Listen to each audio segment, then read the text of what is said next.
बिस्मिल्लाहिर्रहमानिर्रहीम। अस्सलाम वालेकुम। आज मैं आपके साथ लच्छे वाले पराठे की रेसिपी शेयर करूंगी।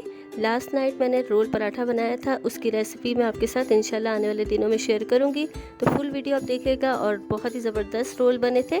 तो आज मैं आपके साथ सिर्फ लच्छे वाले पराठे की रेसिपी शेयर कर रही हूँ। आटा गूंदने की रेसिपी इसमें शामिल नहीं है, क्योंकि आटा जो हम नॉर्मली घर में गूंदते हैं रोटी का पराठे का, सेम वैसे ही आटा था। बस मैं आपको लच्छे बनाने बताऊँगी कि पराठे के लच्छे किस तरह बनाते हैं। आप इसे सुबह नाश्ते में चाय के साथ खाएँ तो ये पराठा बहुत ही मज़े का लगता है। तो रेसिपी को स्टार्ट करने से पहले अगर आपने मेरा चैनल अभी तक सब्सक्राइब नहीं किया तो सबसे पहले चैनल को सब्सक्राइब कर दें, वीडियोस को लाइक करें, अच्छे अच्छे से कमेंट्स किया करें और बेल आइकन पर भी क्लिक करें ताकि मैं कोई भी वीडियो अपलोड करूं उसका नोटिफिकेशन आपके पास आ जाए। तो चलें अब रेसिपी को स्टार्ट करते हैं। सबसे पहले मैंने एक पेड़ा ले लिया है। रोटी से थोड़ा मोटा पेड़ा लेंगे, क्योंकि पराठे के लिए हमेशा जो पेड़ा है वो थोड़ा मोटा लिया जाता है। इस पेड़े को हम रोटी की तरह बेल लेंगे। तो बहुत ही मज़ेदार और बहुत ही टेस्टी ये लच्छा वाला पराठा बनता है। आप शाम को बच्चों को चाय के साथ भी बना के दे सकते हैं और सुबह नाश्ते में तो ये बहुत ही मज़े का लगता है। बहुत ही क्रिस्पी और बहुत ही मज़ेदार सा होता है। तो मुझे तो ये पराठा बहुत पसंद है, तो मैंने सोचा क्यों ना इसकी रेसिपी भी आपके साथ शेयर की जाए, ताकि आप भी इसको नाश्ते में बनाएँ और लच्छे वाले पराठे को एंजॉय करें। तो रोटी की तरह मैंने एक पेड़े को बेल लिया है। लच्छे वाला पराठा बनाने के लिए मैंने एक पेड़े को रोटी की तरह बेल लिया है। अब मैं इसको एक ट्रे में रख दूंगी और इसके ऊपर 2 खाने के चम्मच घी के शामिल कर दूंगी। आप चाहें तो देसी घी भी डाल सकते हैं। लच्छे वाले पराठे बनाने के लिए मैंने 4 पेड़े लिए थे, जिसमें से एक पेड़ा मैंने बेल के रख दिया है और उसके ऊपर घी भी शामिल कर दिया है। अब इसी तरह मैं 3 पेड़ों को बेल लेती हूँ, उसके बाद मैं आपसे मिलती हूँ। रोटी के ऊपर जो मैंने घी डाला था लच्छा पराठा बनाने के लिए, उसको मैं अच्छे से फैला लूँगी ब्रश से। अगर आपके पास ब्रश नहीं है तो आप चम्मच की मदद से या फिंगर की मदद से भी अच्छे से फैला सकते हैं। कभी कभार ऐसा होता है मैं हाथ से ही अच्छे से घी लगा लेती हूँ, उससे भी बहुत अच्छा सा लग जाता है। और अब मैं इसके ऊपर खुश्का डस्ट कर दूँगी। तो मेरी कोशिश यही होती है मैं आपके साथ आसान सी आसान रेसिपी शेयर करूं, ताकि आप भी घर में इजीली बना सकें। अब जो मैंने दूसरा पेड़ा बेल लिया था वो रख के मैं उसको हाथ से बराबर कर लूँगी और सेम इसी तरह मैंने इस पर भी घी डालना है और खुश्का डालना है। तो स्टेप बाय स्टेप हमने 4 रोटियों को इसी तरह कर लेना है, घी लगा के खुश्का लगा के उसके ऊपर रख देना है। तो मैं बिल्कुल आपको देसी स्टाइल में कुकिंग करना सिखाती हूँ, क्योंकि मैं खुद भी बहुत ही आसान तरीके से कुकिंग करना चाहती हूँ और सिखाना भी चाहती हूँ, ताकि आप भी इजीली कुकिंग करें। क्योंकि जब कुकिंग को हम मतलब आराम से करेंगे और दिल से करेंगे तो खाने में वो चीज़ भी बहुत ही अच्छी बनेगी। तो ये देखिए मैंने तीसरा पेड़ा भी रख दिया है और सेम इसी तरह अब इसके ऊपर भी घी लगा रही हूँ। घी लगाने के बाद खुश्का लगाने के बाद सेम इसी तरह मैं 4 रोटियों को जो है कर लूँगी। उसके बाद मैं आपको बताती हूँ कि आगे आपने क्या करना है।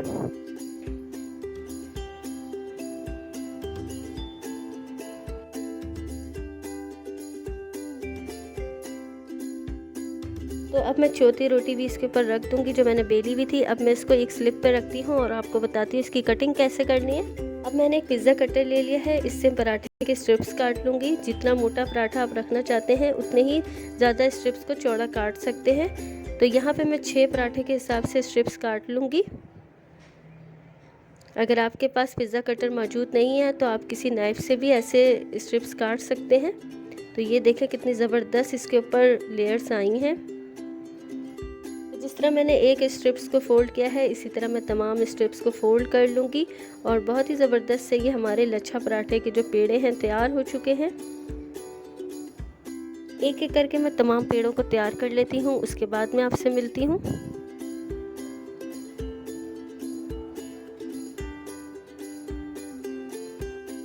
तो यहाँ पे तमाम लच्छा पराठे के पेड़े तैयार करके मैंने एक ट्रे में रख दिए हैं। तो मैंने आपको 6 स्ट्रिप्स काट के दिखाई थी 6 पराठों की। तो यहाँ मैंने दोबारा से वही प्रोसेस करके 6 और पराठे बना लिए, मतलब 12 पराठों के पेड़े मैंने तैयार कर लिए हैं, क्योंकि मुझे पराठा रोल बनाने हैं। तो पराठे रोल की वीडियो इंशाल्लाह आने वाले दिनों में आपके साथ शेयर कर दूँगी। लच्छे पराठे का मैंने एक पेड़ा लिया है और अब मैं इसको हल्के हाथ से बेलूँगी। ज़्यादा ज़ोर से आपने नहीं बेलना, क्योंकि जो इसके लच्छे हैं मतलब जो लेयर्स हैं वो बिल्कुल गायब हो जाएंगी अगर आप ज़्यादा ज़ोर से इसको बेलेंगे। बिल्कुल हल्के हाथ से आपने बेलना है ताकि इसकी जो लेयर्स हैं वो भी ख़राब ना हो और पराठा भी बहुत ही प्यारा सा गोल सा हमारा बिल जाए। जब मैं शुरू में पराठा बेलती थी तो मुझसे टेढ़े मेढ़े पराठे बनते थे, मुझे बहुत गुस्सा आता था, मगर आहिस्ता आहिस्ता अब मैं बहुत ही अच्छे से गोल गोल पराठे बना लेती हूँ।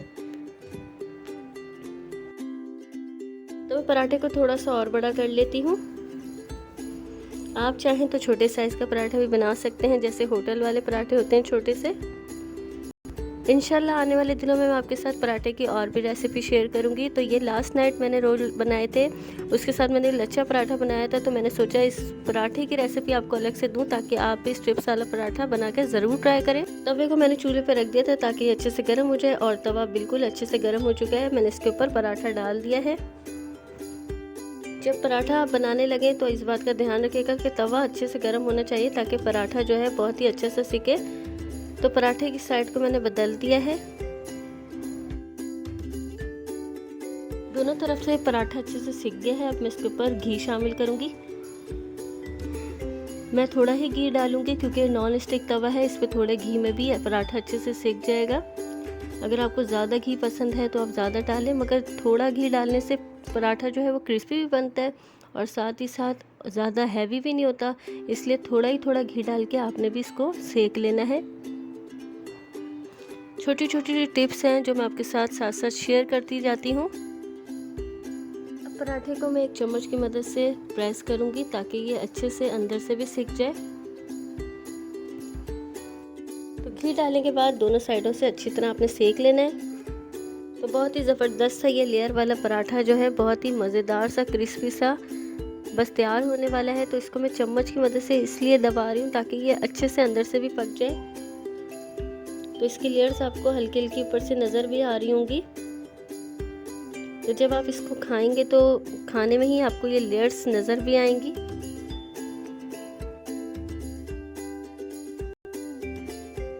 पराठा तैयार हो गया है। मैंने इसको एक ट्रे के अंदर निकाल लिया वरना ये जल जाता। तो आप इसकी लेयर्स देख सकते हैं कितनी ज़बरदस्त नज़र आ रही हैं। अभी मैं आपको थोड़ा ठंडा होने के बाद क्लोज करके भी दिखाती हूँ। तो यहाँ पराठे की लेयर्स चेक करें, ये देखें आपको अलग अलग स्ट्रिप्स इसकी नज़र आ रही होंगी। तो बहुत ही ज़बरदस्त सा ये लच्छे वाला पराठा तैयार है। उम्मीद करती हूँ आज की ये लच्छे वाले पराठे की रेसिपी आपको बहुत पसंद आएगी। आप इसे ट्राई भी ज़रूर करेंगे, मुझे बताएंगे आपको ये लच्छे वाले पराठे की रेसिपी कैसे लगी। अपना बहुत सारा ख्याल रखिएगा, दुआओं में याद रखिएगा। इंशाल्लाह फिर मुलाकात होगी एक नई रेसिपी के साथ। अल्लाह हाफ़िज़।